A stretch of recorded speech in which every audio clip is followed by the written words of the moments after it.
ఆర్థిక మంత్రిగా మన్మోహన్ సింగ్ గారు చేసినటువంటి తొలి బడ్జెట్ ప్రసంగం ఈ దేశ ఆర్థిక మంత్రులు చేసిన ప్రసంగాల్లో ఒకటైనటువంటి అత్యుత్తమమైనటువంటి ప్రసంగంగా అది రికార్డుల్లో మిగిలిపోయింది అధ్యక్ష.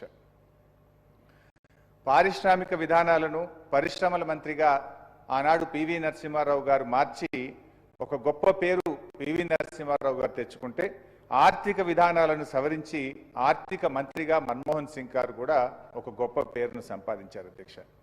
లైసెన్స్ రాజ్, పర్మిట్ రాజ్లకు స్వస్తి పలికి ఆర్థిక సరళీకృత విధానాలతో దేశాన్ని దివాలా స్థితి నుంచి గట్టెక్కించిన పివి నరసింహారావు గారికి మన్మోహన్ సింగ్ ఒక చోదక శక్తిలాగా ఆ రోజుల్లో పనిచేశారు అధ్యక్ష. మన్మోహన్ సింగ్ గారిని మన్మోహన్ మిక్స్ అనే స్థాయిలో దేశ ఆర్థిక విధానాలను ఆయన ప్రభావితం చేశారు అధ్యక్ష.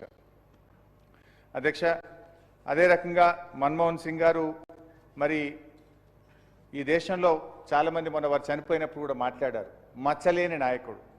సుదీర్ఘకాలం రాజకీయాల్లో ఉన్నా కూడా ఏ రోజు ఒక చిన్న మచ్చ కూడా లేకుండా అత్యంత ఉన్నతంగా తన జీవితాన్ని ఆయన సింపుల్గా సాదాసీదా జీవితాన్ని గడిపినటువంటి మహనీయులు మన్మోహన్ సింగ్ గారు.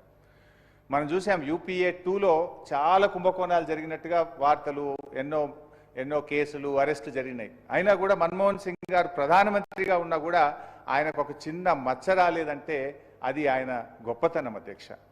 ఒక అకాడమిషియన్గా, అడ్మినిస్ట్రేటర్గా, రాజ్యసభ సభ్యుడిగా, ఆర్థిక మంత్రిగా, ప్రధానమంత్రిగా దేశంపై మన్మోహన్ సింగ్ గారు తనదైనటువంటి ముద్ర వేశారు అధ్యక్ష.